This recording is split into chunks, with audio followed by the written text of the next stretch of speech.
Bom dia, muito bom dia a todos. A gente deve começar, vamos dar mais ainda uns 2, 3 minutinhos, ainda tem bastante gente entrando. Então peço que vocês aguardem, antes das 9h05 a gente começa, ok? Até já, obrigado.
Bom dia a todos. A gente deve começar em 1 minuto.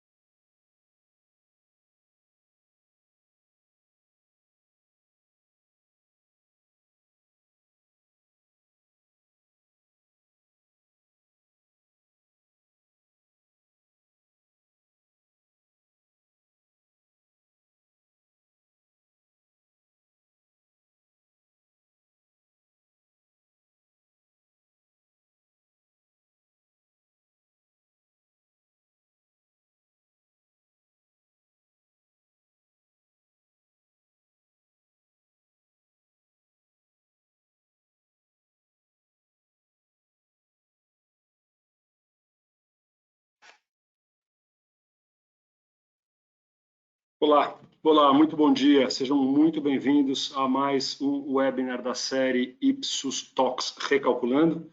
O 1º de maio, a gente deve ter mais 1 ou 2 ainda nesse mês. E nessa série o que a gente faz é escolher um tema que seja muito relevante, com base no que está acontecendo no momento no mundo atual. E a gente chama um expert da Ipsos Internacional para abordar o tema, e depois a gente tem uma mesa redonda, sempre envolvendo um expert local da Ipsos e também alguns convidados. O tema dessa semana é um tema que está parecendo incrivelmente importante, um grande efeito colateral do momento de digitalização que a gente está vivendo, e que é a inteligência artificial. E a gente vai abordar aqui especificamente a inteligência artificial como fonte e como potencial de novos insights e ações, evidentemente um manancial muito interessante para ser explorado pelas empresas, pelos institutos, pelas agências. Como sempre, eu vou abrir dando um panorama do mundo hoje. Meu nome é Marcos Cagliari, eu sou CEO da Ipsos no Brasil, e a gente usa aqui uma curadoria dos dados mais recentes do nosso tracking, que a gente chama de Ipsos Essential, que está sendo feito desde fevereiro de 2020, a cada 15 dias a gente tem uma onda de um tracking para entender as movimentações nos sentimentos e necessidades das populações em 28 países, então uma massa de dados muito interessante. Todos os dados que vocês vão ver aqui são de abril, portanto dados muito recentes, muito frescos e muito emblemáticos do momento que a gente está vivendo.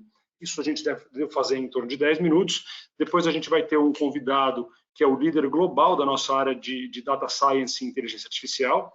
Ele lidera uma iniciativa que a Ipsos lançou faz quase 3 anos, que chama Ipsos Science Labs, e que a gente busca realmente estudar em profundidade os potenciais de novas tecnologias e novos ramos de novas abordagens científicas nos insights. É bastante interessante a apresentação do Rich Timpone. A gente gravou ela para poder legendar e facilitar a compreensão para todo mundo. E, em seguida, vem a nossa estrela do evento, o nosso painel de discussão, e a gente tem alguns convidados extremamente bacanas. Andréa Hiranaka, que é da Ipsos, está baseada no Brasil, mas ela lidera globalmente a implementação de projetos ligados à inteligência social. Andréa, é um enorme prazer ter você aqui. O Marcos Felipe, que é gerente geral em qualidade de serviços da Renault do Brasil. Muito obrigado, Marcos Felipe, pela sua presença. E o Felipe Campos, que é um Data Specialist do Google. Felipe, muito bacana ter você aqui. Muito obrigado aos 3 convidados. E a moderação será do Diego Pagura, nosso Chief Client Officer aqui no Brasil, que normalmente faz essa moderação. E o Diego sempre usa muito as perguntas da audiência. E normalmente são as perguntas mais provocativas. Então, eu convido vocês no campinho de perguntas na plataforma em que vocês acessaram. Por favor, deixem as perguntas de vocês. A gente muitas vezes não consegue endereçar todas as perguntas, então a gente faz em ordem de chegada. Quem já tiver perguntas, não deixe de ir colocando comentários sobre as apresentações, sobre os dados que vocês forem vendo, mas isso enriquece muito a apresentação. Então, fiquem absolutamente à vontade. Vamos lá, gente. Eu vou começar dando uma visão do que está acontecendo hoje, falando desse efeito colateral da enorme digitalização que a gente foi catapultado, né, aqui em função da pandemia, que é a multiplicidade da geração de dados. Isso tem acontecido de maneira cada vez mais intensa e eu acho que não só as empresas não estavam prontas para o processo de digitalização em si, como tampouco para a utilização desses dados da melhor maneira. E é disso que a gente vai falar, mas eu queria antes tentar explicar um pouquinho do momento em que a gente está e por que isso favorece essa discussão. Em primeiro lugar, compartilhando com vocês onde a gente está na questão de vacina, estamos muito longe da vacina ter representado, de fato, o fim, a incerteza e a insegurança que a gente está vivendo e a falta de rotina. No Brasil, o número está chegando perto de 20% já da população, mas os especialistas indicam que entre 55% e 60% é o percentual mínimo para a gente poder alterar o nosso comportamento. Ou seja, essa heterogeneidade na aplicação da vacina ainda está longe de gerar o fim da incerteza que a pandemia trouxe. Além disso, a percepção das pessoas, e mais uma vez eu estou falando dados aqui de menos de um mês, ou seja, muito, muito recentes, muito frescos, a percepção das pessoas é que as coisas não vão voltar ao normal até, no mínimo, 1 ano ou mais, considerando que 1 ano ou mais inclusive, um horizonte de tempo maior que a gente colocava nas perguntas, né? Quer dizer, então há uma percepção de que, olha, não temos a menor ideia quando isso vai acabar. Estamos falando de quase 60% e um dos maiores percentuais de toda essa história que a gente teve. Então, realmente não há percepção de um fim. Isso acaba gerando um momento de evidente incerteza. A gente ainda não começou a resgatar a nossa rotina. Eu apresentei isso aqui em alguns talks passados. A gente dividiu o período, a sensação e a preparação das pessoas para a pandemia em 8 etapas, como vocês estão vendo aqui, que vão desde a pré-pandemia até o pós, em que a vida já estaria sendo resgatada. Como vocês podem ver, em nenhum continente do mundo, nenhuma região do mundo, há um percentual significativo de pessoas que já estão a partir daquela fase que a gente chamou de abertura, opening up, ali em laranja, bem no meio. Inclusive, algumas regiões que já estavam mais avançadas nos processos de abertura, regrediram. Como vocês podem ver, tanto a América Latina regrediu aqui no recomeço, quanto a América do Norte regrediu aqui na parte pós-pandêmica. E o que aumentou foi a parte de preparação, ajuste, no caso da América Latina em particular, de aclimatação. Ou seja, a gente está indo e vindo nesse processo, o que, de novo, gera grande incerteza. Com isso, a gente não vê um fim a esse processo todo ainda de insegurança e de falta de uma nova rotina que a gente possa recuperar. Então, esse é um cenário que ainda deixa muito claro o nível de incerteza que a gente está vivendo. E com isso já começam a aparecer alternativas. Como é que a vida, dado esta falta de definição, como é que a vida vai prosseguir? Quer dizer, como é que as novas rotinas vão ser determinadas, as novas atividades vão ser realizadas? E uma das discussões mais atuais que a gente está vendo agora é o passaporte de vacina, que seria uma certificação para as pessoas comprovarem que elas foram imunizadas e aí sim elas terem mais acesso a diferentes atividades. Por exemplo, aqui o que a gente usou o que a gente está mostrando agora, uma pesquisa também bastante recente, que a gente divulgou na imprensa no mês passado, mas qual é o percentual de pessoas de cada um dos 28 países que a gente estuda que concorda que o país deveria exigir passaporte de vacinas para entrada no país. Quer dizer, é uma maneira de você buscar mais segurança, buscar mais proteção.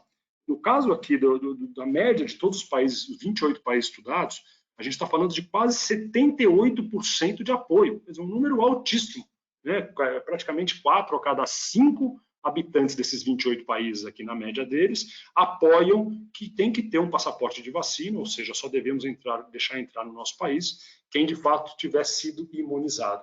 Essa é uma discussão maior e ela, inclusive, ela resvala na parte política e diplomática, que é a entrada, relação internacional, relação com outros países. Tem um aspecto de xenofobia em alguns países que já olhavam com receio imigrantes de outros países em particular, mas de qualquer jeito a gente vê aqui apoio fortíssimo, inclusive na América do Sul, que não são países eminentemente xenófobos. No caso do Brasil, 84% aprova.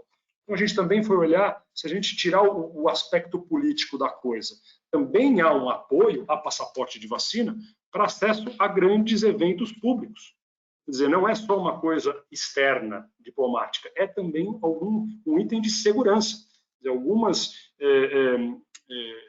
estabelecimentos, por exemplo, ou eventos, podem, em sua deliberalidade, exigir passaporte de vacina para permitir acesso.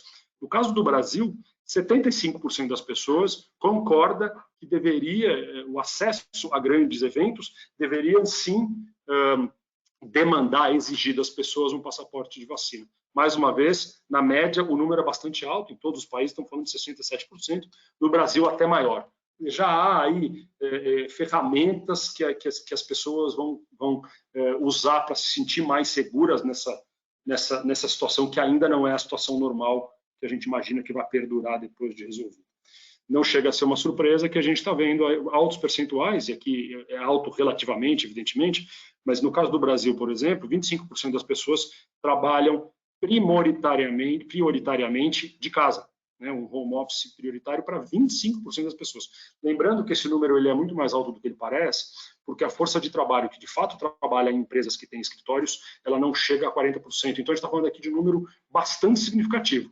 E, além disso, no caso do Brasil, a gente está falando aqui que o Brasil é um dos 3 países com maior percentual de pessoas trabalhando prioritariamente de home office. Mais uma vez, a digitalização imperando aqui, em números, inclusive, muito maiores do que em outros países. Na América Latina, por exemplo, no México, 15% das pessoas declaram que estão trabalhando prioritariamente do escritório, de casa. E não só a questão profissional, mas a questão pessoal, em termos de socialização, também vem sendo incrivelmente sacrificada na América Latina e ainda não está mudando, como a gente percebeu. Mais uma vez, um dado de abril, portanto, um dado muito recente. Só 12% das pessoas da América Latina participam em atividades sociais fora do meu lar, né, quer dizer, com pessoas que não moram comigo.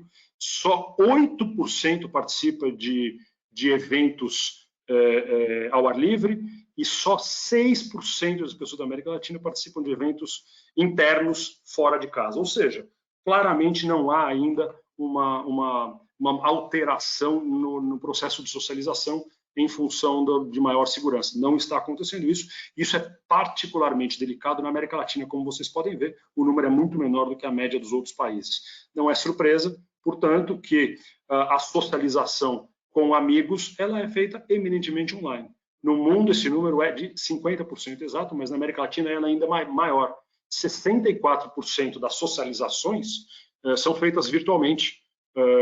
Isso aqui a pergunta que a gente fez nas últimas 4 semanas, você participou de alguma socialização virtual? 64% dos respondentes da América Latina, no Brasil esse número é muito similar. Quer dizer, é um número altíssimo e ele é particularmente alto, inclusive, para gerações mais novas, acho que não chega a ser surpresa, pela necessidade de socialização, a gente já tinha detectado isso em outros momentos. Além disso, a gente falou da profissionalização, né, do aspecto profissional, do aspecto pessoal, e agora do aspecto de consumo, também não chega a surpreender os altos percentuais de participação em atividades online to offline e em transações online. E a gente está vendo aqui o Brasil assinalado, aqui, da terceira coluna da esquerda para a direita, o Brasil está entre os maiores percentuais de pessoas que fizeram procuras online do que está aberto, o que está funcionando perto de mim. Tem um número de quase 50% também entre os maiores países de utilização de pagamentos mobile, e a gente sabe que há um processo de inserção e bancarização acontecendo mais rapidamente via mobile, portanto, isso tem um aspecto até social de inserção na digitalização, e inclusive um percentual alto de mais de 40% de buy online, pick up in store, né? Quer dizer, aquela interação online to offline, como a gente está vendo. No Brasil, mais uma vez, há destaques aqui, apesar do claro abismo social que a gente tem e que uma parcela que não tem acesso a todo o processo de digitalização, a gente vê uma utilização muito forte. Tudo isso que eu falei acaba gerando uma massa de dados enorme. A gente está falando em um processo, uma participação em meios digitais muito maior do que o comum em todos os aspectos da vida, que geram muito mais dados. E, além disso, começa a haver uma abertura maior ao compartilhamento de dados. Especificamente essa pergunta aqui, a gente pergunta o quanto você, população de todos esses países, mesmo os 28 países que eu estava comentando, se sente confortável em compartilhar os seus dados com o governo, aqui especificamente os dados de saúde. E a gente está vendo que no mundo esse número é de metade, 50% admite ou se sente confortável em compartilhar dados. No Brasil ele é muito parecido, 49% se sente confortável em compartilhar esses dados. Quer dizer, a gente está vendo que há já uma predisposição a este compartilhamento, justamente porque há ganhos com isso, né? Os seus dados, em especial de saúde, eles podem, quando combinados, quando agregados, serem usados para políticas públicas melhores, caso eles sejam propriamente usados, que é evidentemente uma restrição que a gente tem que fazer sempre. Nesse contexto de enorme geração de dados, eu acho que a gente vale a pena esse olhar, essa perspectiva, para o que a gente pode fazer com tanto dado, né? A gente já não está mais usando há algum tempo Big Data, porque não é quanto mais dado, melhor. A gente tem falado muito de Data Science, quer dizer, de Data Analytics, como é que a gente qualifica os dados melhores e que tipo de informação a gente pode tirar. E é justamente sobre isso que vai falar o Rich Tampone, que, como eu falei, lidera a nossa área de Ipsos Sciences globalmente. É uma apresentação muito bacana, e como eu falei, ela é um filme, e a gente gravou, né, justamente para poder legendar, e ele vai contar um pouquinho do quais são os potenciais de uso dos dados para insights e para ações mercadológicas, por exemplo. Tá bom? Lembro a vocês, mais uma vez, deixarem as perguntas na plataforma, quem tiver algum comentário. Obrigado.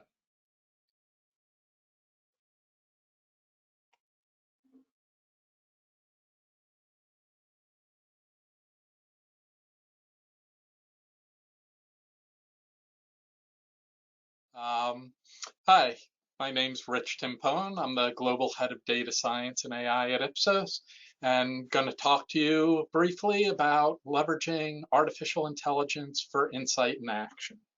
But you don't need to be an expert to know that AI is already having a dramatic impact on our world, and that these changes are not slowing down. Advances in computing power and data availability continue to create new paths to leverage AI that are changing all aspects of our world, from how we grow food to how we transport it and how we're selling it, and how we engage with our customers and how we engage with each other, and so much more.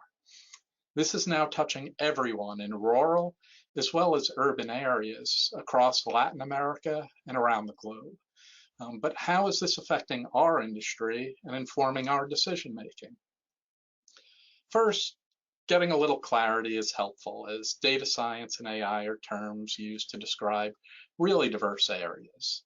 Data science includes those methods combine the fields of computer science and statistics. And within that, in short, AI and machine learning leverage methods where our models learn from the data and can adapt over time. But to truly get value out of the methods requires domain and business knowledge to appropriately understand and leverage the data being modeled. Well, there have been a lot of important advances in the methods used. As I mentioned in my opening, the real reason that AI and machine learning are having such a large impact in so many areas today is due to the increase in computing power and the volume of data. We used to talk about Moore's Law and the increasing power of computer chips. But cloud computing created a fundamental jump in that potential. And further, while computer disk sizes were also growing steadily larger from megabytes to gigabytes to terabytes, cloud storage dwarfs this. We're now talking about petabytes and zettabytes of data. And to put that in perspective, a gigabyte can store about 15 hours of music. In comparison, a single zettabyte can store about 2 billion years worth of music. And it's the changes in these critical components, along with those new algorithms, that are creating the potential for AI and machine learning to have the impact that they are today. Now, artificial intelligence is not a new field. While its impact has exploded in recent years due to the advances in the computational power and data availability that I've been mentioning, the discipline has been around for over 60 years. Actually, 25 years ago, I was writing about confusion around AI and machine learning, and the issues then were driven by the diversity of methods and the goals that those methods were used for. And those are exactly the same issues that are continuing to create confusion today. Now, though, we're primarily going to focus on applying intelligent algorithms to solve practical problems. But beyond the diversity of methods and goals, some of the confusion comes from those who are actually profiting from hype and ambiguity in the field. In recent years, there have been studies showing substantial numbers of supposed AI companies that don't really leverage these approaches in their business in any meaningful way. So while the methods are becoming far more common, we do still need to focus on the true value really being added. From a data perspective, there are three main paths that data science and AI and machine learning are following to add new value to our field. These include automating our ability to acquire and enrich new sources of data, going from investigating single sources in isolation to integrating multiple streams of data, and finally creating new methods to analyze the information that we've collected and made useful. The analytic methods go from new approaches to predict and cluster behaviors in people to full platforms like robotic process automation and intelligent platforms that take in data, process it, and either take action directly or make recommendations for people to act upon. So, one of the great advances for market research, for understanding people, markets, and societies, is the expansion of the ecosystem of data that we can bring to help inform our decision making. Different types of data provide distinct insights to solve practical questions, and each one has its own pros and cons. But it's data science and AI that make more of this full ecosystem available. As I said, one of its key pillars is the ability to extract systematic value from all data, including unstructured data. So videos, audio, images, as well as sensors, wearables, mobility data, and more. The other pillars build on this expanded ecosystem by integrating and analyzing this much richer data ecosystem. It shouldn't be forgotten, though, that these algorithmic advances can be leveraged with traditional market research data to gain new insights around why people are behaving in specific ways, as well as simply gaining insight into what is changing.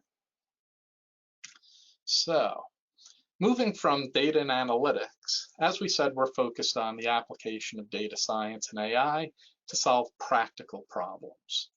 From a business perspective, AI and learning methods can be useful for automating processes to make them more efficient and faster.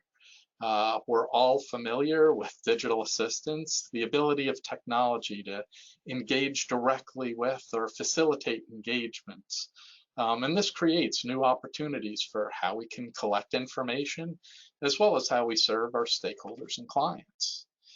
And finally, extracting knowledge from unstructured data modeling data in new ways, in isolation and together, creates paths to new insights to revise and alter our decisions.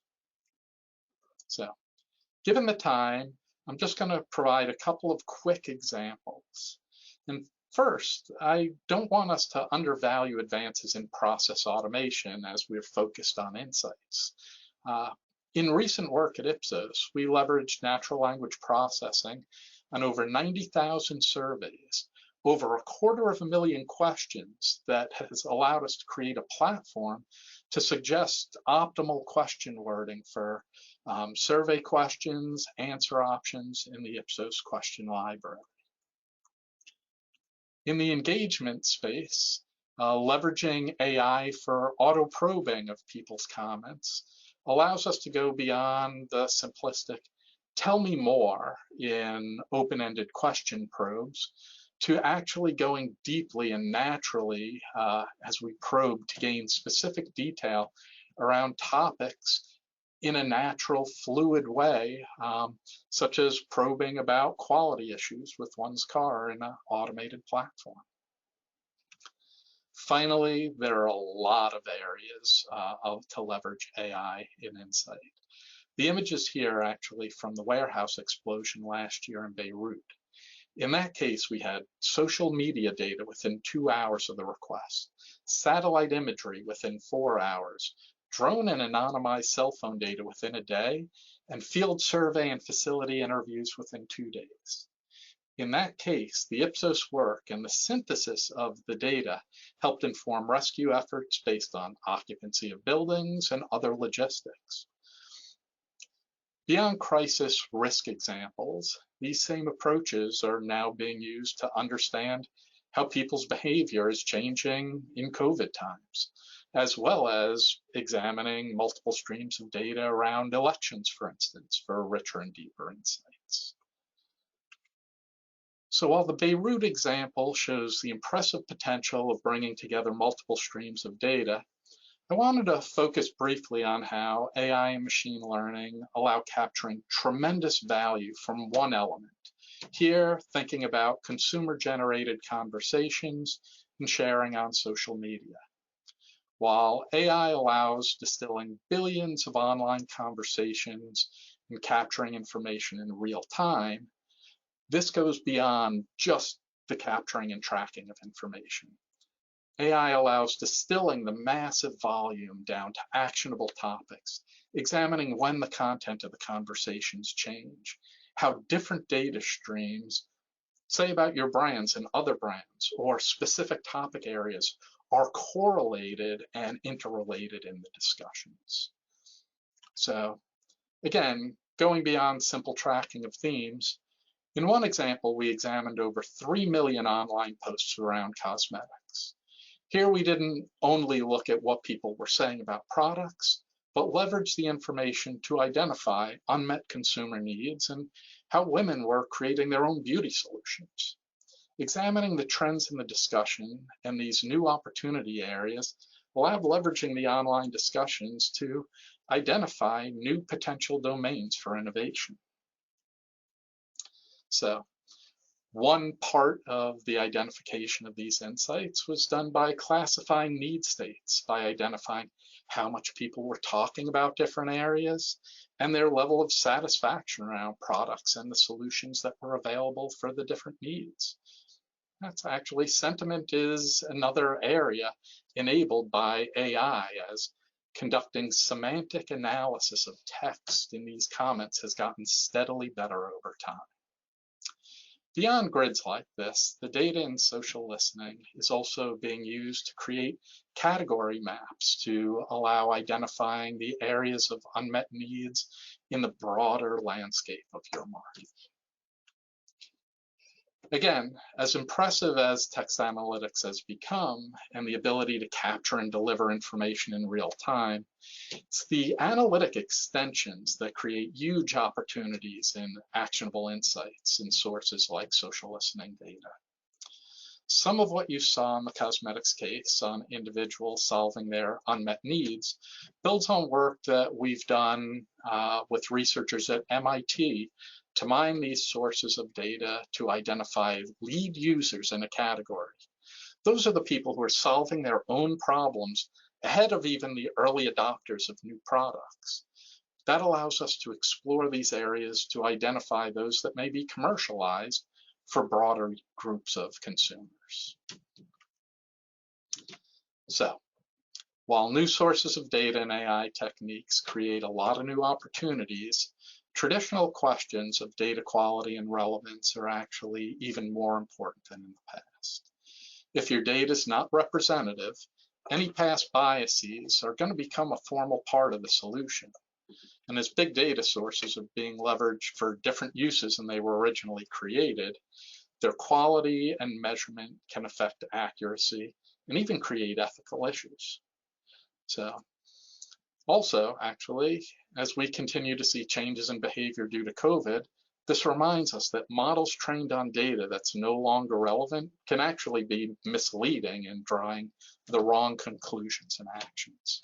So combining human intelligence to build, train, and interpret, as well as leverage the insights of AI, is critical to ensure its accurate and ethical use. And really, to leverage the potential that the data and methods offer. So, wrapping this all up, that last point on blending human intelligence and artificial intelligence identifies how we as an industry, and you in your roles, can leverage the advances in technology for the greatest value. As I've briefly shown, advances in computing power, data volume, and algorithms allow us to use broader areas of the data ecosystem than ever before. And leveraging these individually and together creates many new insights, opportunities for insight.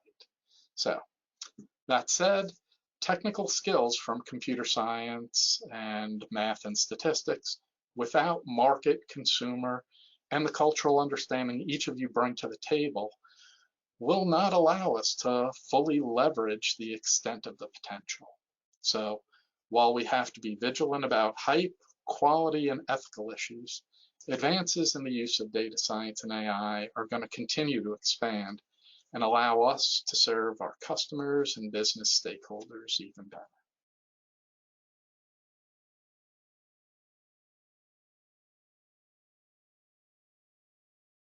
Perfeito, bom, obrigado, Rich. Aí a gente teve a gravação mais uma vez do Rich participando e trazendo muitas novidades que a gente tem aqui dentro da Ipsos em relação à inteligência artificial. Bom, a gente tem uma boa audiência aí hoje já de manhã.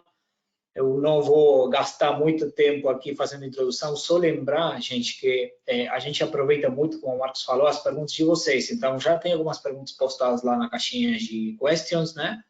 Seja no aplicativo, seja no site que você esteja acessando, computador, celular, por favor, deixem as perguntas que a gente vai levantando elas e vai ou jogando aqui no bate-papo com os convidados, ou no final também, junto com o Marcos também, a gente respondendo as perguntas que vocês tenham. Então, fiquem à vontade de ir alimentando ainda mais esse pipeline, né, de perguntas que a gente tem.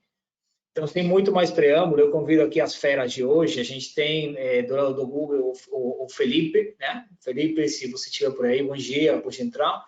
Do lado da Renault, a gente tem o Marcos. Marcos, bem-vindo, pode vir. E a Andrea, representando a Ipsos também, a nossa fera de inteligência artificial também. Bom dia, Andrea. Nossa, gente, tudo bem? Eu fico bem pequenininho aqui nesse painel com vocês. Eu acho que é um tema, assim, que ainda tem muito para explorar. Eu acho que as pessoas que têm se dedicado, né, com a especialização nesse sentido, a gente via o Rich aí apresentado também, tem conseguido dominar essa arte de transformar todo o grande volume de dados, seja como o Rick falava, engajamento, insights, né, automação, e a gente ainda está muito aprendendo. Então imagina também que muitos dos nossos clientes estejam aqui muito interessados em ouvir como vocês estão trabalhando isso nas suas empresas. Então, eu queria convidar agora para quebrar um pouquinho o gelo, qualquer um de vocês três começarem, quem quiser tomar a palavra primeiro, contar como é que vocês, Google, Renault, Ipsos, estão trabalhando inteligência artificial, talvez pensando nesses três pilares, né? De novo, engajamento, insights, automação, ou os três ao mesmo tempo. Vocês podem contar um pouquinho? Claro, eu posso começar então, Diego. Boa. Bom, o Diego já me apresentou, eu sou Felipe, do Google, e na nossa área no Google, né, nós trabalhamos muito com o que o Rich comentou da AI para Insights, né? Então, nós temos toda a automação do motor do Google que é utilizado na AI para automação e do nosso lado a gente faz o AI para Insights, que é muito relevante para a gente porque a gente tem uma quantidade de dados dos clientes, dos nossos anunciantes também, né, para poder fazer toda essa análise de insights, e que é importante para a gente para poder entender não só, por exemplo, como que está aquele cliente, qual que é a característica dele, mas para a gente saber como que a gente pode melhor atender aquele cliente. Né? Então, o que a gente pode fazer por ele, como que ele é orientado, o que leva aquele cliente, por exemplo, a gostar de uma marca ou a ir para uma marca, né? Então, isso é super relevante e com a quantidade de dados que existe hoje, que a gente muitas vezes tem, fazer isso manualmente, quando você tem uma, duas variáveis, é simples, né? Quando você tem várias variáveis ali que podem impactar, e principalmente quando elas têm uma sinergia entre elas e tem uma complexidade ali de como que uma afeta a outra, é nesse ponto que a inteligência artificial se torna muito importante para a gente entender isso. Muito bom. Aí só tentando tangibilizar, quando você fala cliente, por exemplo, vamos supor, é a Renault. A Renault, então, é uma cliente do Google, né? E aí vocês imaginam que utilizam informações que a gente busca, como você falou, navegação e tudo mais, para otimizar, seriam que ações de campanha, por exemplo. Exatamente, no caso, para auxiliar, por exemplo, a Renault, que é o nosso cliente, né, a como que eles podem melhor atender o cliente deles, né, que seria o cliente da Renault. Muito bom, Felipe.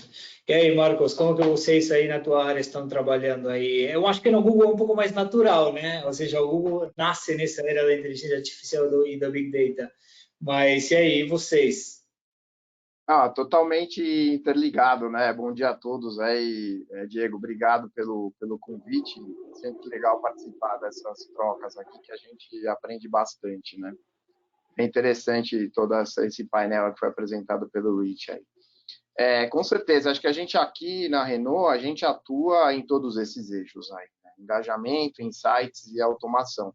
Dando sequência aí no comentário que o Felipe falou, é uma massa de dados gigantesca, né, que estão rolando nas redes, né, e a gente precisa entender como que a gente vai utilizar isso, seja com publicidade, seja com uma tendência de compra do que o nosso cliente está repercutindo o comportamento ali, né, principalmente com o Google, mas com todas as redes sociais, né, e com certeza para a gente fazer o engajamento da experiência também, a gente usa muito, né, porque, bom, com a Ipsos e todos os questionários que a gente faz de satisfação, a gente tem um bom nível de entendimento, mas a gente começou a perceber que a gente precisa ir além, porque a gente estava comentando, né, um pouquinho semana passada, né, Diego, no Aquece aí que a gente fez. A gente faz um questionário pensando num nível de perguntas, né? O cliente entende B do que a gente perguntou, a gente pergunta A, o cliente entende B, e a gente vai pegar as respostas dele e fazemos um entendimento dessa percepção do que ele está tentando responder, e a gente começa a criar várias soluções da experiência da jornada do cliente baseado nesses questionários físicos que são fixos, né? Vamos dizer assim, com questões fixas. Sim. E nem sempre levam a gente para o lugar que a gente realmente precisa, né? Então, aplicar a inteligência artificial aí é muito importante, porque para cada indivíduo a experiência tem uma relevância diferente, né? A gente não tem muito mais que 10 eixos de relevância para um cliente na experiência dele de compra ou de uso. Mas cada um vai ter um viés que é mais importante para ele. Como é que eu considero isso um questionário fixo? A gente começou a entender que isso não está sendo muito ágil, né? Então, acho que nessa primeira rodada aí eu deixo meu comentário nessa parte. André, desculpa não ter deixado as mulheres falado primeiro. Não, tem uma desculpa que vocês são clientes, então aí a gente tem esse... Convidados da casa, né? Bom, contando um pouquinho da nossa experiência, eu trabalho na área de Social Intelligence Analytics na Ipsos, e o nosso objetivo realmente é um pouco do que o Rich falou também, de ter novas fontes de dados, né? Historicamente, pesquisa de mercado sempre pensou em questionários, pensou em talvez métodos mais tradicionais, grupos de discussão, entrevistas, enfim. Mas com essa quantidade de informação que a gente tem acesso hoje, a gente começou a pensar nessas outras verdades que a gente não consegue enxergar ou consegue ouvir, né? Principalmente entender aquilo que a gente nem sabe que a gente não sabe. Então, a gente fala muito dessa coisa de unknown unknowns, né? O que existe de necessidade do consumidor, de expectativa, de hábitos, que talvez a gente nem esteja perguntando, conecta também com o que o Marcos falou, talvez são coisas que a gente nem sabe que a gente precisa entender, mas os consumidores já estão falando online, né? Nossa principal fonte de dados, digamos, é redes sociais, mas principalmente pensando nessa coisa de dados gerados pelo consumidor. Então, não só o que ele fala no Twitter, Facebook, YouTube, enfim, mas todos os vídeos que ele posta, todas as imagens que ele posta. E muita gente compartilha muito todos os dias online, né? Eu fico imaginando, a gente começou, antes da gente começar o talk, a gente começou a falar do BBB. Imagina a quantidade de posts que deve ter tido ontem à noite só por conta da final. Então, imagina fazer sentido de toda essa massa de informações e entender, né? Trazer insights dessa massa. E é interessante também pensar na questão da pandemia, né? A gente ouviu falar muito disso por parte dos nossos clientes, de que por conta da pandemia e por conta de todo o impacto que ele teve, não só no Brasil, mas em todo o mundo, muita coisa que a gente sabia antes não se aplica ao mundo de hoje, né? A gente realmente está falando dessa coisa do novo normal. Então, ter acesso a uma fonte de dados que é super fresca, que está se atualizando toda hora, todo minuto, todo segundo, é super importante também para a gente ter entender esses pequenos sinais ou tendências ou comportamentos que podem influenciar muito nossas categorias, nossos clientes, nossas expectativas do ser humano como um todo, né? Sim. E é um pouco o que a gente tenta fazer nessa nossa área.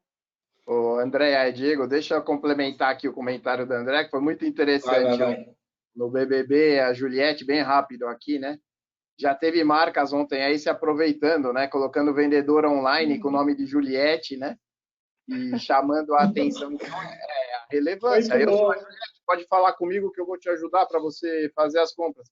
Caramba, né? Então, assim, tem que estar antenado no que está acontecendo e pegar a oportunidade aí da tendência, do que está rolando de mais importante aí. Não, eu concordo. Eu estava pensando tudo que vocês estão falando. O grande ponto é assim, né? Claro que a gente tem a tecnologia como acelerador, né, da quantidade de informação e tudo mais. A gente está falando aqui também de uma maneira de utilizar a inteligência artificial, a informação disponível menos estruturada também para chegar num comportamento ou até opiniões um pouquinho mais honestas, né, de alguma maneira, comportamentos um pouquinho assim mais reais até e tudo mais. Mas ao mesmo tempo a gente vem falando há muito tempo da questão de que não tem mais um limite entre o online e offline, né? A vida online e a vida offline. E o que se faz necessário muito é a integração, né? Porque uma coisa é o que hoje, e que esse é um grande ponto que a gente fala, hoje a gente tem um espectro maior de informação, uma amplitude maior de informação para entender comportamento, né? Então, essa integração tanto do que a gente observa como tendências e tudo mais, comentários, comportamentos no online, junto com o que as pessoas realmente fazem depois na vida real, eu acho que talvez seja a grande sacada da gente conseguir juntar tudo isso e tirar conclusões que sejam realmente mais realistas, né, nesse sentido. O Marcos, eu pensava muito, né, no segmento de vocês também, onde a pessoa tem, sei lá, faz a jornada. Bom, aí o Felipe também pode contar as jornadas de pesquisa do carro, vai, não sei o que, blá, blá, mas o cara quer o test drive. O cara precisa finalizar essa compra, essa experiência e tudo mais no offline. E aí, como que a gente faz essa questão aqui de inteligência artificial, uso de dados e tudo mais para garantir, inclusive agora na pandemia, né, também que as pessoas têm ficado muito afastadas. Não sei, Marcos, Felipe, se vocês querem contar um pouquinho desses cruzamentos ali entre uma jornada online e offline e tudo mais. A gente vai descobrindo, né, conforme a resposta do cliente, né? Mas com certeza a gente precisa fazer negócio, né? Então a gente tem que se adaptar. Claro. Tem muito a ver com o que o Marcos Cagliari apresentou no começo, né? Quem que está com o passaporte da vacina, como que a gente faz? Então, assim, a experiência física, ela está super limitada por conta de todo esse receio que as pessoas têm. Então, se dentro da minha jornada eu tinha uma experiência física que ela é super relevante no processo de compra, é um segundo bem mais valioso que uma pessoa vai comprar um carro, então, assim, é uma decisão importante. Normalmente, a pessoa faz todo o circuito digital, mas na hora de bater o martelo, ela quer olhar o carro, ela quer checar, né, se é a escolha que ela fez, ela já vai decidida para a loja. Pode ser que a gente perca a venda ou a gente concretize a venda, mas a pessoa já escolheu o modelo. Agora ele precisa testar.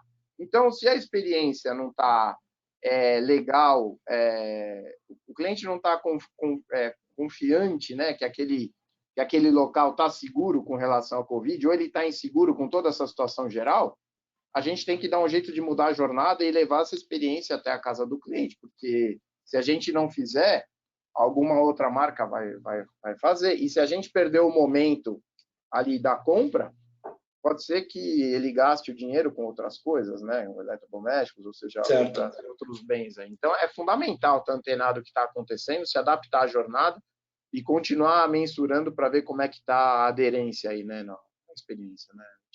Fundamental. Boa. Isso, eu acho interessante o exemplo do Marcos, porque a indústria, realmente, como ele comentou, é uma indústria que precisa que as pessoas, que as pessoas gostam de ir fisicamente, né? Eu acho que tem até aquele appeal de, por exemplo, quando você chega na concessionária e olha e sente o cheiro do carro novo, eu acho que aquilo te impulsiona um pouco também na compra, né? E a gente vê que a indústria, principalmente com a questão do Covid, ela muitas vezes ela teve que se readaptar, né? Então a gente vê, por exemplo, como que você comprou um imóvel hoje sem você ir lá e visitar o imóvel? E a gente vê que já tem imobiliárias, por exemplo, com serviço que o corretor vai até o imóvel e passeia com você pelo imóvel, né, usando câmera. Então, toda a indústria teve que se adaptar. Como o Google, a gente vê vários tipos de anunciante. A gente vê claramente que tem os anunciantes, por exemplo, como a Renault, que precisam, que tem a venda geralmente feita no offline, precisam, né, tipo, que o cliente está geralmente acostumado a ir na loja física para fazer a compra. E a gente vê também que, por outro lado, tem os clientes que são majoritariamente online. Mas mesmo os clientes online, eles têm as suas particularidades. Então, não existe um único perfil de cliente que compra no site ou que compra na loja. Né? Mesmo cliente que compra online, você tem, por exemplo, hoje dentro do Brasil, a gente tem uma adoção imensa de celulares, por exemplo. Então, muitas das pessoas, eu acho que mais de 90%, acessam sites e fazem compras usando o celular. Né? Dentro das pessoas que usam celular, você tem as pessoas que preferem usar o aplicativo da loja, você tem as pessoas que preferem não instalar o aplicativo e usar o site. Você tem as pessoas que gostam de, às vezes, olhar os produtos no celular, mas na hora de efetuar a compra, elas vão para o computador e efetuar a compra no computador. Então, assim, tem também o caso do Marcos, pessoas que olham as coisas no site e vão para a loja depois, né? Pessoas que vão na loja primeiro e compram no site depois. E, assim, tem uma jornada gigantesca e super complexa do consumidor dentro desse espaço. Né? Então, existe todo tipo de consumidor, diversos perfis, pessoas que têm preferências diferentes. Entender isso é extremamente relevante para você saber qual que é a experiência de compra que você quer entregar para o seu consumidor. Né? O consumidor ele não espera mais, por exemplo, que você atinja ele de forma genérica, que você leve para ele informação, que você atinja ele da mesma forma que você atinge todos os outros. Ele quer ser personalizado, ele quer ser uma única pessoa. Então, você entender a jornada dele, saber como você leva é extremamente relevante. Né? Então, para isso, você precisa conhecer o seu consumidor e ter a informação dele. Que momento que você pega esse cliente, né, Felipe, que você estava comentando também, né? No caso do carro, um cliente visita em média 1,5 lojas antes de fechar uma compra. Ou seja, aquilo que eu falei, ele vai lá decidido pelo carro. A loja é que não fecha a venda ou não fechou na negociação, né? Porque 1,5 lojas, na média, um vai fechar em uma visita e outro cliente vai fechar em 3, para dar uma média de 1,5, né? Então, é isso.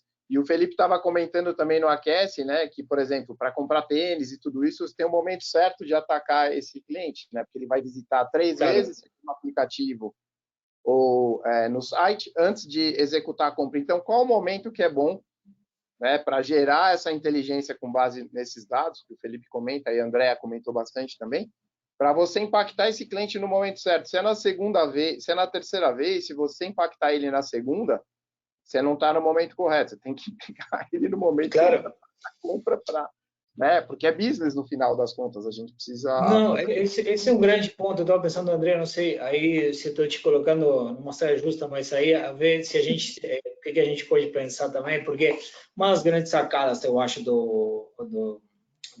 a inteligência, eu estou gostando da conversa porque a gente não está falando de inteligência artificial, né? A gente está falando de negócio e de como a gente faz melhor esses negócios, como que a gente engaja melhor o consumidor, como a gente atende melhor ele, né? E nesse como a gente faz melhor, vocês estão tocando muito no ponto de personalização, né? Ou seja, talvez um dos grandes pontos da gente ter acesso a essa massa, mas ao mesmo tempo granularidade de informação, é conseguir atender ao consumidor, ao cliente, o que for, com uma proposta mais adequada, com uma mensagem mais adequada, com tudo mais. Para isso, o que dá um nó, às vezes, na cabeça do marqueteiro, são as questões que têm a ver, por exemplo, com segmentação. Porque, ou seja, você não pensa mais na segmentação demográfica, ou às vezes nem atitudinal, vocês estão cruzando com jornada e tudo mais. E aí eu pensava, André, não sei se a gente tem alguma coisa como para contar, como a gente está classificando as pessoas, o que a gente faz para fazer, para tirar o insight certo, para fazer essas personalizações, customizações. Marketing Vou conectar, to individuals, né, Diego? Marketing to individuals, né? Não é marketing mais para segmentação. Exatamente, exatamente. Vou conectar essa pergunta até com esse ponto de online e offline, assim. Eu acho que, bom, a gente tem trabalhado com social, né, com dados de redes sociais há algum tempo na Ipsos já. E a gente passou por uma jornada de aprendizado também. Eu acho que o mercado como um todo, né, da gente tentar encaixar esse tipo de análise em alguma caixinha que a gente já conhecia. Então, a gente falava muito de não, pesquisa tradicional é mais representativa, porque conversa de redes sociais não representa toda a população. Ou, conversa de redes sociais é mais honesta, então a gente pode substituir pesquisa tradicional com esse tipo de análise. No final, a gente aprendeu que uma coisa não vai te responder o todo. Eu acho que uma coisa que eu aprendi muito nessa jornada de entender mais sobre inteligência artificial também é quão complexo o ser humano é. Então, a gente pode olhar por diversas lentes, aprender coisas muito diferentes e todas são verdade ao mesmo tempo. Inclusive de linguagem, né? Como a gente usa a linguagem, como a nossa linguagem se atualiza muito rápido, todos os dias. Se a gente fala de redes sociais, então, todo dia há uma palavra nova, um meme novo, uma foto nova que surge, a gente precisa entender um pouco mais desse comportamento. E daí, conectando com essa coisa de segmentação, uma coisa que a gente tem feito muito hoje é conectar os dois mundos. Então, a gente ainda tem a segmentação, digamos, mais tradicional, ainda eu acho que muitos dos nossos modelos de negócio ainda são muito baseados na segmentação que a gente já conhece há algum tempo, né? E é o jeito que a gente já trabalha muito. Mas a gente também tem conectado muitas informações do que a gente aprende desses outros sinais que as pessoas, dessas migalhas que as pessoas deixam online, né? Então, redes sociais como o próprio Google, Facebook, eles coletam muitos dados de todos nós. Então, a gente consegue entender muito mais sobre hábitos, sobre quais as marcas que você se interessa, quais as celebridades que você se interessa, quais as categorias que você se engaja, quantas vezes, quanto tempo você fica online, quais devices você usa. Então, todos esses sinais, né, de comportamento, a gente está alimentando a segmentação. Então, ele não chega a ser... a gente até às vezes faz uma análise individual de comportamento online, mas a gente tem visto muita riqueza nessa conexão entre a segmentação tradicional e essa segmentação com esses dados online. Muito bom, muito bom. E aí, aí uma pergunta que surge, né? A gente até conversou um pouquinho, como a gente falou antes também, semana passada, né? Quando a gente estava debatendo sobre o assunto, ou seja, é uma área que está em constante transformação, sempre tem coisas novas. E uma das perguntas que surgia ali era em relação ao futuro, né? Onde vocês veem, a gente até brincava, né? Eu vou fazer a brincadeira que a gente fez, né? Sei lá, eu estou com o cabelo comprido, deveria ter cortado o cabelo faz tempo. Hoje, com tudo que tem de inteligência artificial, não sei, viajando um pouco, poderia ter um capacete, né? Que eu consiga botar na cabeça, não sei quanto que é o tamanho que deveria ter para ter uma tesoura. Aí eu quero fazer a leitura, reconhecimento do meu cabelo. Eu tenho o catálogo no iPad, bom, o meu catálogo para mim não vai aplicar, mas enfim. Aí eu escolho, o cara reconhece, corta e foi. Isso seria tipo para mim vai ser, eu acho que vai ser caro, mas sem assim viajar tanto e tudo mais, ou sim, quais são as coisas de futuro que vocês veem de aplicação da questão de inteligência artificial, ou talvez numa coisa mais tangível, mais prática? Eu sei que vocês têm ali algumas coisas que vocês estão vendo. O que está vindo? O que vem por aí? Legal, acho Eu que eu posso posso falar um começar. pouquinho? Pode Quer falar, começar. André? Não, pode começar. Eu já comecei da outra.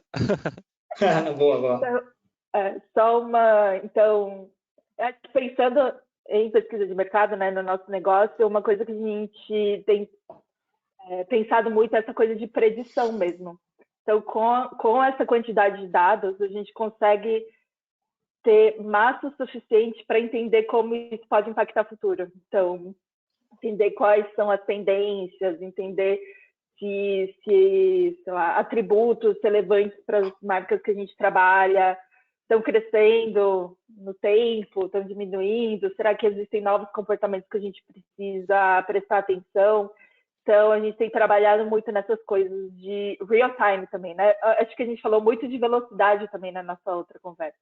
Então, não só entender como isso impacta o futuro, mas ter isso de uma forma acessível, num ritmo mais rápido. E eu acho que daí entra muito, completamente inteligência artificial, né? A gente não poderia pensar nesse tipo de aplicabilidade se não fosse, na verdade, os 2 pontos que o Rich trouxe na apresentação, né? De capacidade de processamento, que alguns pouquíssimos anos atrás a gente não tinha, e essas técnicas e novos algoritmos que ajudam a gente a conseguir medir isso no tempo de uma forma muito ágil.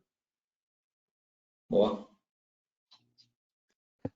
Aí, pegando um pouco o gancho da Andrea, né, eu acho que eu sou um pouco mais pé no chão com relação à inteligência artificial, né, quando a gente fala de inteligência artificial, muitas vezes a gente pensa em tudo desde uma simples regressão, né, até a Skynet, os exterminadores, etc. Então, assim, eu geralmente eu gosto de pensar que eu acho que a gente está num ponto muito bom da inteligência artificial, que a gente finalmente tem dado, a gente tem massa, a gente tem poder de processamento para conseguir fazer muita coisa.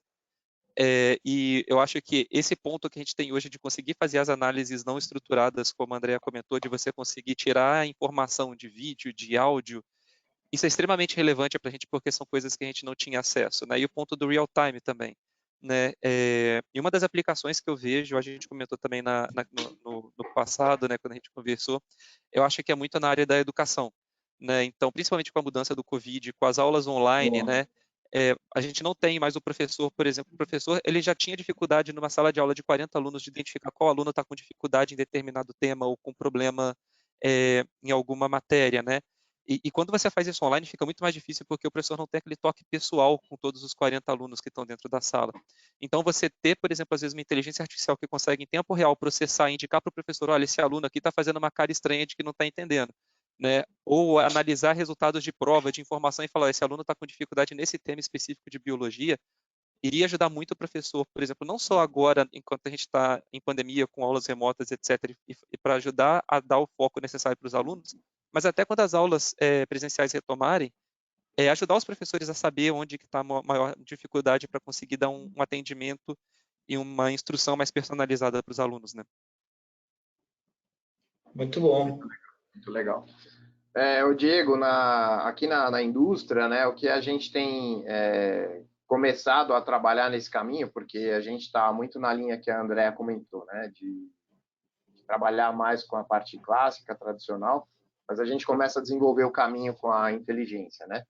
O que a gente está querendo chegar nessa parte concreta aí que você perguntou, né? Então, realmente cruzar esse impacto aí do viés daquilo que é importante para aquele indivíduo, daquela experiência que ele tem, não em questionários fixos, vou medir a experiência da venda, depois eu vou medir a experiência do uso. Não, a gente tem uma coisa contínua, a Andrea comentou bem isso, né? Uma experiência que a gente tem que seguir esse cliente na jornada que ele fez no digital, na experiência que ele teve da apresentação do veículo, na compra, após compra, uso, 1 ano, 2, 3 depois, porque a cada 3 anos, que em média, que um brasileiro compra um novo carro. Então, eu tenho que acompanhar ele esse período inteiro.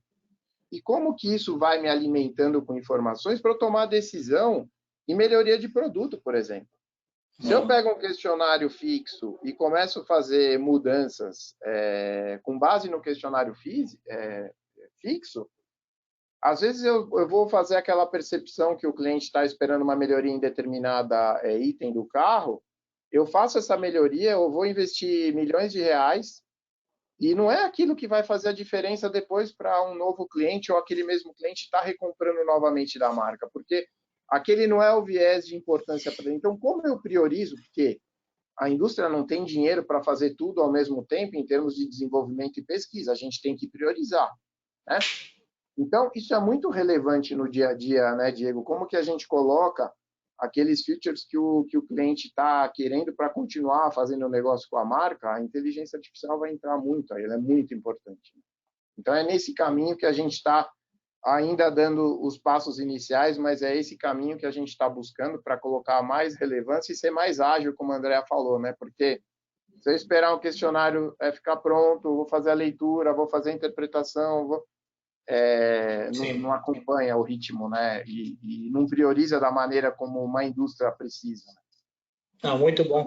Eu acho que é o que você fala aqui, né? Talvez a inteligência artificial nesse sentido, ou os mecanismos de análise de dados menos estruturados e tudo mais, nos ajuda a, no final das contas, colocar esse cliente um pouquinho mais no centro, seja das inovações, melhorias, né, e tudo isso. A gente, juntando tudo, né, a gente pega um atalho, porque a gente consegue realmente, ou seja, uma conexão mais direta com o cliente consumidor, né, a gente pega um atalho mais rápido, né, também, porque a gente, ou seja, são processos que rodam a uma velocidade que antes a gente não rodava, e no final das contas, o que a gente ambiciona aqui é uma melhoria de experiência, né, no geral. Também o que o Felipe estava contando em relação à educação é impressionante também. Bom, o Google, né, tem a plataforma de Google Education também ali, que eu acho que é uma grande aposta também da empresa. Então, eu acho que tem muito disso, antecipar, colocar o usuário, o cliente, o consumidor bem no centro de qualquer tipo de iniciativa que a gente faça. A gente começa, por exemplo, ativações de campanha e tudo mais, a gente termina falando, inclusive, de inovações que direcionam o futuro das empresas. Eu acho que é bem interessante o futuro que a gente tem por aí. Pessoal, eu sempre costumo dizer que o tempo aqui passa voando. Então, a gente está chegando aqui no ponto, ainda não acabou. A gente tem mais alguns minutinhos para responder algumas perguntas da audiência. Eu tenho algumas aqui, mas, pessoal, fiquem à vontade de postar mais algumas, se quiserem. A gente vai pegar algumas agora. E as que a gente não consegue responder, a gente depois faz uma resposta individualizada. Queria aproveitar também para chamar o Marcos, voltar ele aqui para o palco. Marcos, você está por aí ainda? Claro que sim. Aqui, que delícia esse papo, gente. Ô, Diego, posso fazer uma pergunta? Posso furar a fila? Pode, lança. Obrigado. Queria fazer uma pergunta para vocês. Eu acho que vocês estão começando a descrever alguns dos potenciais muito pragmáticos, né? Quer dizer, isso está pronto para virar verdade, grande parte das coisas, apesar do potencial total ainda estar muito distante, mas tem um assunto que tem sido recorrente em praticamente todos os nossos clientes, que evidentemente vem a importância do tema, é a governança dos dados. Os dados, na medida em que eles estão hoje totalmente descentralizados, eles vêm de diversas fontes, quer dizer, vem dado do marketing, vem dado de trade, vem dado do e-commerce, vem dado do atendimento ao consumidor, vem dados de todos os lados. Muitas vezes o que a gente está vendo é a empresa não saber lidar com a governança desses dados. Quem que é o dono deles? Quem que é a análise? Quais são os protocolos? Isso tem os seguintes riscos, né? Tem evidentemente um lado positivo, que é o ganho de agilidade potencial, quer dizer, todo mundo está tomando decisões mais rápidos, mas tem um risco grande de você ter várias verdades circulando simultaneamente dentro do cliente. Eu queria saber o que vocês estão vendo e o que vocês acham desse problema, que para mim me parece talvez um problema de implementação. Ele pode comprometer a validade dos dados no final das contas, eu acho. Total, né? A gente tem visto muito... Desculpa. Vai em frente, André, mas concordo totalmente, Marcos. Do mesmo lado que é uma baita oportunidade, tem outro lado da moeda que se isso não tiver com uma boa governança, é um ponto frágil, super importante. E um risco real, né, eu acho. Acho que é completamente uma mudança cultural das empresas também, né? A gente tem visto mais dos nossos clientes implementando áreas de data analytics que não existiam antes, né? Agora a gente já não fala mais de CMI, de marketing, de pesquisa, simplesmente a gente tem a área de dados. E daí eu acho que casa um pouco com isso. E daí todo um contexto também, né? A gente está vendo legislação mudar em todos os países praticamente, para falar também da questão de segurança de dados, privacidade de dados, são coisas que a gente ainda precisa aprender muito, mas daí tem a ver com qualidade do que a gente está coletando, transparência do que a gente está coletando, se a gente está protegendo, né? A gente está tirando as informações relevantes, mas ainda protegendo a pessoa que está do outro lado. Então, André, esse é um argumento para a centralização da informação, né? Não para não descentralização, porque aí você garante o seguimento dos protocolos. E aí você falou da criação dessa área, que a gente tem visto maciçamente, né? Acho que todas as empresas estão instalando, de alguma maneira, implementando alguma coisa assim, mas ela tem diferentes linhas de subordinação, é isso que eu tenho notado. Às vezes você tem, cada diretoria tem a sua área de dados, que é potencialmente explosivo, se você pensar bem, né? Em termos de falta de coerência, de protocolo, de não sei o quê. Essa eu acho que é uma questão super importante. Desculpa, André, te interrompi. E até colocar um ponto também, que tem uma questão também de dados que, quando a gente começou a trabalhar com esses dados, que a gente começou a ter essa capacidade de armazenar esses dados, né, as empresas entraram numa mentalidade de vamos armazenar o máximo de dados possível que a gente consegue. Então, tudo que você conseguia, você armazenava. Né? E aí agora a gente está entrando numa outra mentalidade que é, para que eu preciso do dado e qual dado que eu preciso para pegar só ele? Por dois motivos. Né? Primeiro que o dado que você pega sem motivo, você gasta dinheiro coletando, gasta dinheiro armazenando e depois você não sabe se esse dado vai ter uma utilidade, ou quando você precisa dele, você descobre que ele não tem utilidade nenhuma, né? Por viés de coleta, etc. E outro que, justamente fazendo um gancho com o que a Andrea falou, né? Por causa do avanço das políticas de privacidade, o dado que você tem hoje, ele não é mais... você tem que pesar bem o custo-benefício dele, porque esse dado hoje ele não é só o valor, ele também é um risco. Né? Então, se você tem aquele dado, e aquele dado, por exemplo, é um dado que você precisa, ele vaza. Né? Ou você tem aquele dado, por exemplo, você não tem autorização para usar e descobrem, por exemplo, que você tem um dado sem autorização, isso tudo vira risco para você. Né? Então, isso tudo tem que ser muito bem pesado e bem pensado hoje. Tudo que já era importante antes, né, Marcos, juntando com a pandemia, acabou virando essencial, né? Porque se você não souber gerenciar bem isso agora, você incorre em menos business, e o business já está menor por conta da pandemia, naturalmente. Então, assim, já era importante antes. Agora passou a ser essencial, porque se você não souber tratar isso, você não consegue andar mais para frente. A legislação trava de um lado. Você não pode lidar com custos, né? Porque os custos hoje são... uma parte fundamental também de manter o negócio saudável. Então, como é que você faz isso? Tem que passar como a gente tem passando a pandemia. Tem que fazer definitivamente, tem que ser feito. Não tem como postergar ou deixar numa área errada. Tem que ser feito. Ponto final. É vital. Se não fizer, não tem negócio amanhã. Sim, nesse sentido, uma das perguntas que tinha aqui da plateia em relação justamente ao LGPD, né? E esse tipo de limites ou desafios que ela impõe, né?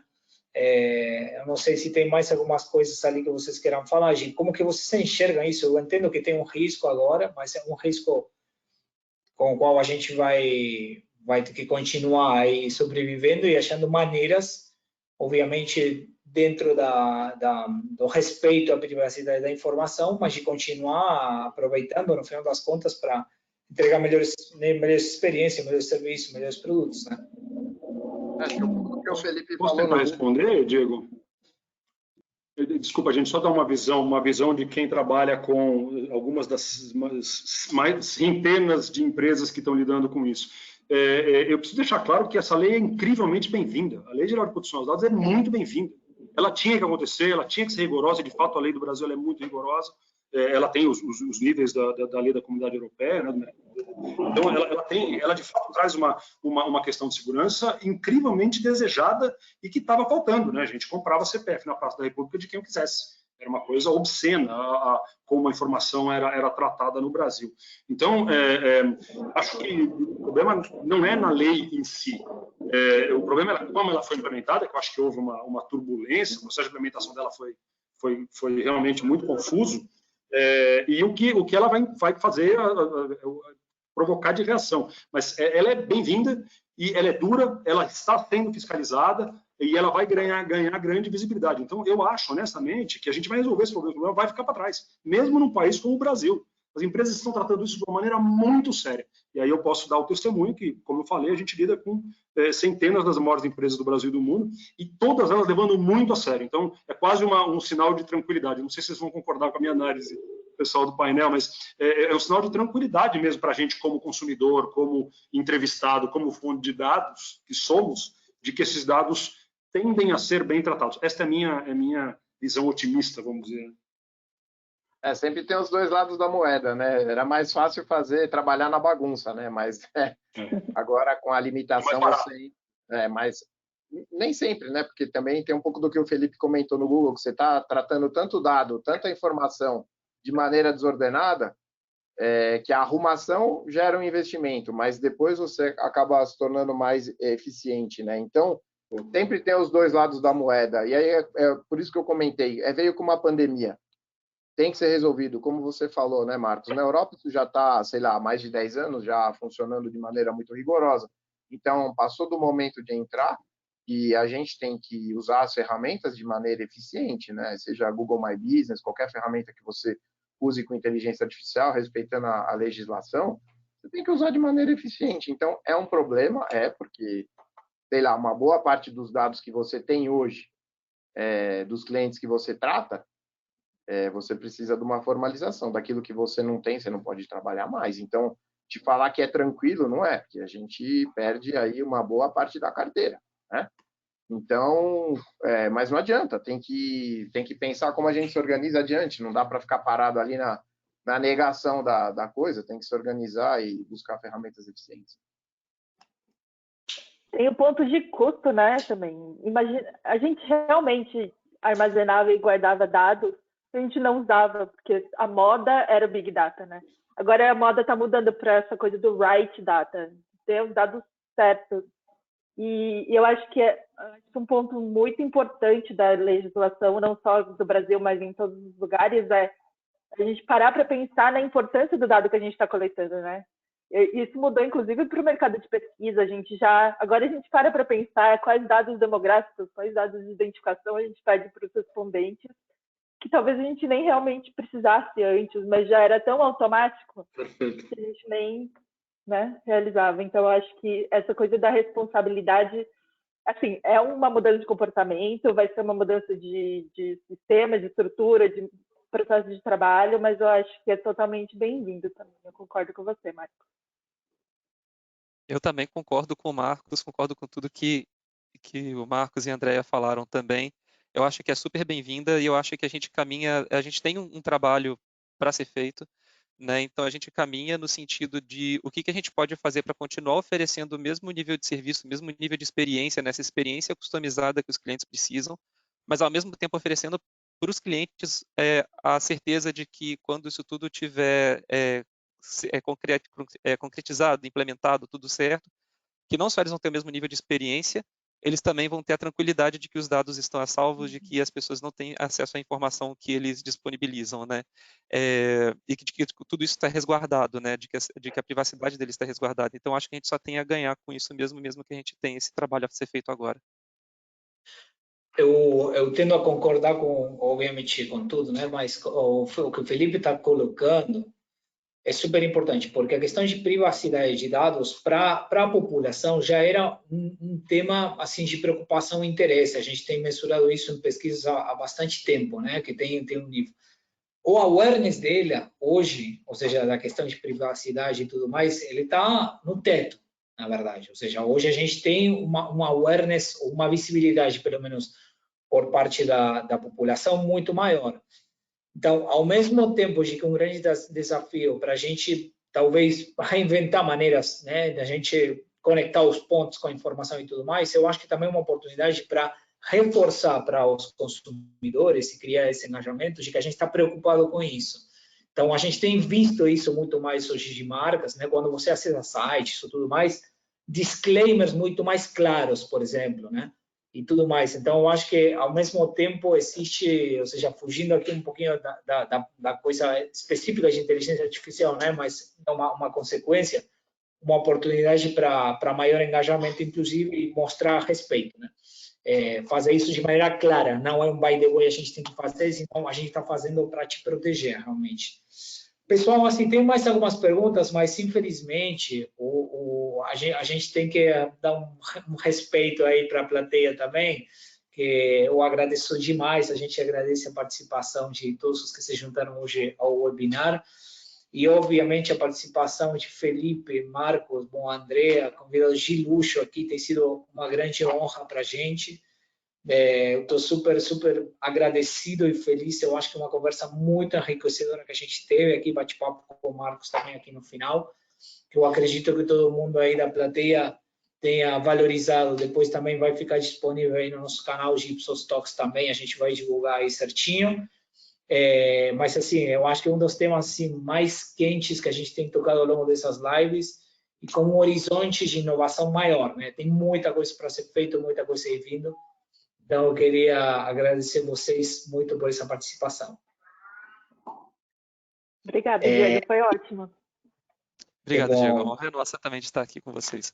A gente que agradece, né? Bate-papo são enriquecedores, né? E sempre, né? Toda vez que o Marcos convida, o Marcelo Pereira convida, Diego agora também. Papos super bacanas aí com a Ipsos. A gente está sempre presente, sempre que a gente puder trocar e aprender e compartilhar um pouco, pode convidar que a gente adora participar aí com vocês. É excelente. Boa, prazer nosso.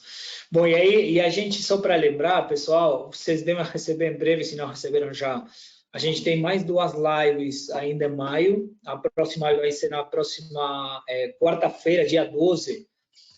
A gente vai falar de como impulsionar a satisfação no varejo. Uma daquelas lives de especialização, a gente vai ter um pessoal aqui da Pets e da Leroy Merlin debatendo com a gente nesse bate-papo bem interessante. Quem quiser fazer inscrição, eu acredito que já esteja disponível. E tem uma outra que vocês devem receber em breve, que vai ser no final de maio, no dia 26, também quarta-feira, 9 horas, é a nossa horário religioso, né, das lives, que a gente vai falar sobre inovações que grudam, né?